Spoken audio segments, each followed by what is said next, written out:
लिंगाष्टकम्।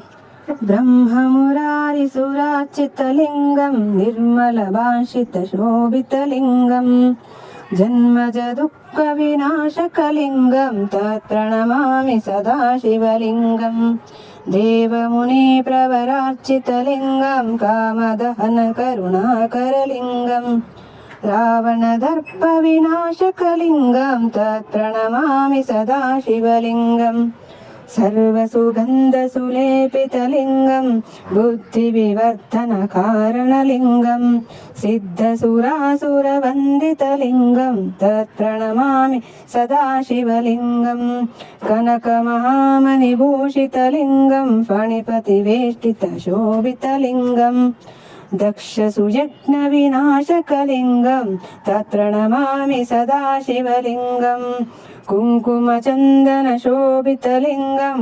पङ्कजहरसुशोभितलिङ्गं सञ्चितपापविनाशकलिङ्गं तत्प्रणमामि सदा शिवलिङ्गं देवगणार्चितसेवितलिङ्गं भावैर्भक्तिभिरेव च लिङ्गं दिनकरकोटिप्रभासितलिङ्गं तत्प्रणमामि सदा शिवलिङ्गम् अष्टदलोपरिवेष्टितलिङ्गं सर्वसमुद्भवकारणलिङ्गम् अष्टदरिद्रविनाशकलिङ्गं तत्प्रणमामि सदा शिवलिङ्गं सुरगुरुसुरवरपूजितलिङ्गं सुरवनपुष्पसदार्चितलिङ्गं परमपदं परमात्मकलिङ्गं तत्प्रणमामि सदा शिवलिङ्गं लिङ्गाष्टकमिदं पुण्यं यः पठे शिवसन्निधौ शिवलोकमवाप्नोति शिवेन सह मोदते